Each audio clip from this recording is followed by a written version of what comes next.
Hi மக்களே, இன்றைக்கி என்ன பார்க்க போகிறோன்னா வீடியோவில் இன்றைக்கி மசான் கொல்லை ஸ்பெஷல் தான். பூண்டு, மிளகு, சீரகம், காஞ்ச மிளகா, தக்காளி இதெல்லாம் போட்டு மிக்சியில் ஒரு ருப்பிட்டு புளியை தனியாக கரைச்சி வச்சிடலாம். நம்ம ஆல்ரெடி சுண்டல் வேக வச்சுருக்கோம். அந்த தண்ணியில் தான் இப்போ நான் ரசம் வைக்க போகிறேன். பாருங்கள், இந்த தண்ணியை ஃபஸ்ட்டு இருத்து வச்சுக்கலாம். இருத்து வச்சுக்கிட்டு இப்போ நம்ம அதில் ரசம் வைக்கலாம். எண்ணெய் ஊற்றிட்டு கடுகு, இப்போ அரைச்சி வச்ச மசாலா பொன்னிறமாக வரட்டும். காஞ்சி மிளகாய் நல்லா வறந்த பிறகு புளி தண்ணி மிக்ஸ் பண்ணிவிட்டு அதுக்கப்புறமா நம்ம பருப்பு வேக வச்ச மசாலா பருப்பு தண்ணி வச்சுருக்கோம் இல்லையா, சுண்டல் தண்ணி.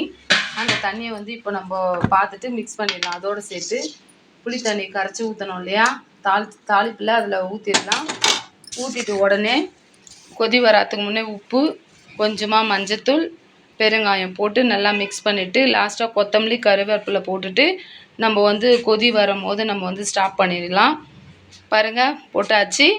இப்போ கொதி வரப்போகுது. லைட்டாக ஒரு கொதி வந்த உடனே ரசம், அவ்வளோதாங்க, ரசம் ரெடி ஆகிடுச்சு.